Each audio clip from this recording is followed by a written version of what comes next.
What's up, guys? Welcome to the channel. Today we are dynoing our 24 Toyota Tacoma. So if you've seen our first video when we first got the Tacoma, we threw it on the dyno right away so that way we can get factory numbers with factory tires, zero mods. And then now we have modded the Tacoma. We have a coder intake, we have a charge pipe or charge pipes, and then we also have a full Cback exhaust on it as well. But the goal of this video is to see if these mods actually produce power. So obviously these manufacturers, they guarantee horsepower and all this stuff, but I want to prove if it's true or not. So stick along and see how it does. So the mods that we have installed here is the rotor-molded K&N air intake. This sits pretty much right here behind the headlight here. It has a plastic housing kind of box and then a mesh top to add a little bit more of a filter to it. And then we have a rotor-molded tube that runs down and actually replaces the kind of like a sound deadening chamber. And I'll put some B-roll in this clip as well so you can see what I'm talking about. But inside that chamber, there are a couple like slots and vents. And what that does is it reduces the sound from the intake and the turbo. So by replacing that whole chamber completely, you can really open up and hear the turbo whine and hear the blow-off valve and all that. So if you want that on top of obviously the performance aspect of it, this is kind of the perfect mod for you. I really like that Toyota went to the turbo engines just because I'm a big fan of turbo. I love the turbo sounds, the blow-off valve especially. So when K&N released this and it deleted that chamber, I was super stoked about it. And then on top of that, they added the mesh filter on top to really reduce any kind of particles that really goes into the engine. There's a lot of misinformation on the internet that talks about these aftermarket filters, and they're not as good as the factory one, which to some part is true, but it doesn't allow really as much as you think into the engine and really harm the engine, which is why you kind of do, oil changes after a certain amount of miles. But on top of that, we also did a charge pipe, which is on both sides, on the passenger side and on the driver's side. With the charge pipe, you don't necessarily will see a lot of power improvements by installing that, but you will get a couple things. One being durability. You're going from a rubber hose to a full aluminum piece, which also will resonate the sound more, instead of trying to dampen that like that chamber I was talking about earlier. So the rubber, it is nice and slick inside, and that's kind of what the charge pipes are really meant to do. It's really meant to be just super high flow, super smooth, so you'll want the inside of those tubes to be as perfect as possible without any imperfections. And with the aluminum, you'll get that because it's bent and welded perfectly, and it will increase the sound of your turbos and help with kind of reducing the heat and everything like that from the turbo heat in general. So the charge pipe will be connected to your intercooler and pulling in a ton of cool air and amplifying that sound again. Now to the last modification that we've done to this truck is going to be the full Cback exhaust. So what you're looking at here is the R4T Cback exhaust. It runs all the way to the front where the cap basically will meet with the beginning of the exhaust. So Toyota did a good job with this because in the previous generation, the third gen, the exhaust catalytic converter was kind of below, so there was a lot of like cat theft. So people were able to just get underneath, just chop it off and take it. Now the cats have been moved up further, so there's almost no way to get it from underneath. You would have to open the hood and then chop it from the inside, So that was a huge plus on the 4th gen Tacomas, and it allows you to have such a long run. So that way there is chances for like this, like a 3-inch catback exhaust to be made for it, really opening up the engine to allow it to breathe better. So if you wanted to do just one performance that's going to give you the most horsepower and torque output, it's going to be the exhaust. Obviously, the only downside is if you don't like to hear the exhaust sound, then you're not gonna want an exhaust, because no matter what you do, no matter how much resonators or mufflers any company puts on it, you're still going to hear something.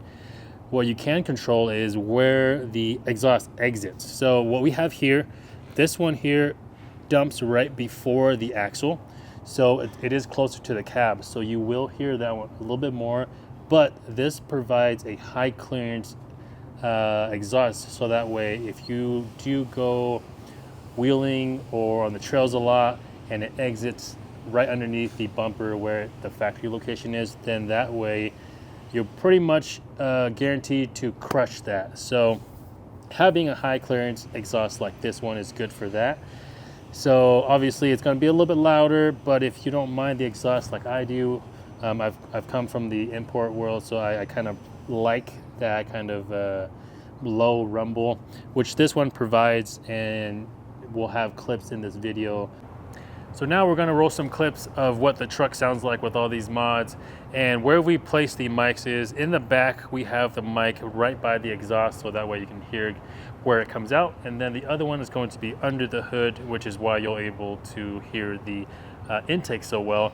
And then we have a separate clip which we'll show you in just a little bit on inside of the cab, so that way you can kind of get kind of a feel of what it sounds like from all around.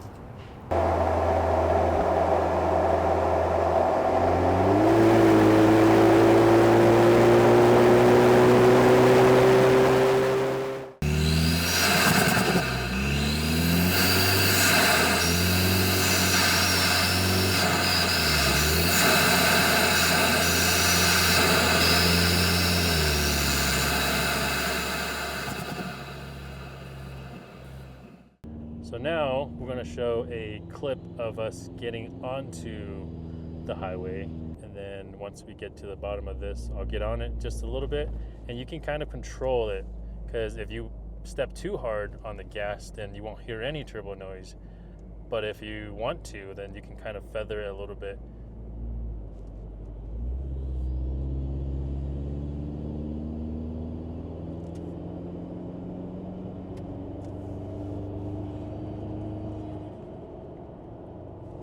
And then when you let off the gas, you hear the blow-off valve, which is my favorite part. So really overall, it's not very obnoxious at all, and it's actually enjoyable to kind of just, if you want to hear it, just get on it a little bit and get that turbo sound that I personally like a lot, and a lot of people do like. If you don't like turbo sounds or exhaust sounds, then obviously this is not something for you. So this truck is the exact same truck we dynoed when we first bought it, and I think we had like less than 500 miles, but we really just wanted to start on it right away, so we got it to the dyno, and then slowly got some performance mods coming, and then so K&N just released these parts here, the quarter intake and the charge pipes. So we wanted to see if their numbers are true. So we got the truck hooked up and we're about to get started.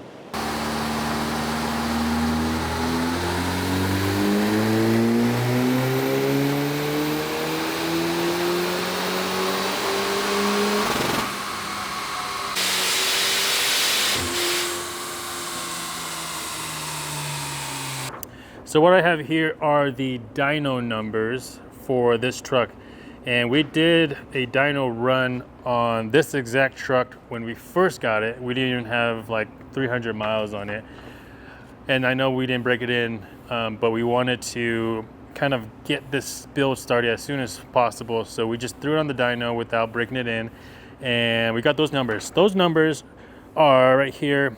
We have labeled it TRD off-road, and you'll see this on screen. Max power was 260 horsepower, and then max torque was 283. Now this is like kind of an average because you're not going to get the same numbers every single time. So we took an average, and then we have this exact truck, but obviously not with these 37s. We took the 37s off. We kept our factory wheels and tires for that specific reason. We threw them back on, went back to the same dyno, and here's what we got. So 271 peak power. These are all peak power, by the way. 271, so that's an 11 horsepower gain over the factory. And then as far as torque, that's where all these mods kind of shine. We have a total of 42 peak foot-pounds of torque, but here's the impressive part. So right at 3,000 RPM, you'll see this massive gap. And when we're driving on road, we usually are driving around 2,000 to 3,000 RPM. So this is perfectly in line with that, because this is kind of where you want the power, especially with bigger tires and more weight. So the factory one at 3,000 RPM, it was at 184.73 foot-pounds of torque. So basically we'll say 185 just to make it easy. But you'll see here the light green, it is at 305. So that there is a 121 foot-pounds of torque difference between the factory and the truck now with all the mods to it. So there is super impressive, because that's where we're driving on a day-to-day basis. You know, so pay attention to the way you guys drive now, so you'll see exactly what I'm talking about. When you're driving around town, getting on highways and stuff, you kind of are driving in that section. Now, as far as the horsepower, at the same RPM, you're looking at 105 was the factory, and then 175 is the with all the mods. So there you'll see a 70 horsepower difference between the factory and the truck now with all the mods. All right, guys, that is going to be it for this video. If you are a Colorado local and you wanted to come in and hear what this truck sounds like with all these mods, feel free to come in and ask us. We will let you hear it and maybe even test drive it, maybe. But we will have all these product links down in the description. If you wanted to check that out, we will have them at runningfortacos.com, obviously, and in the store in Denver, Colorado. So if you're new here and not subscribed to the channel, please do so, and we'll see you guys in a later video.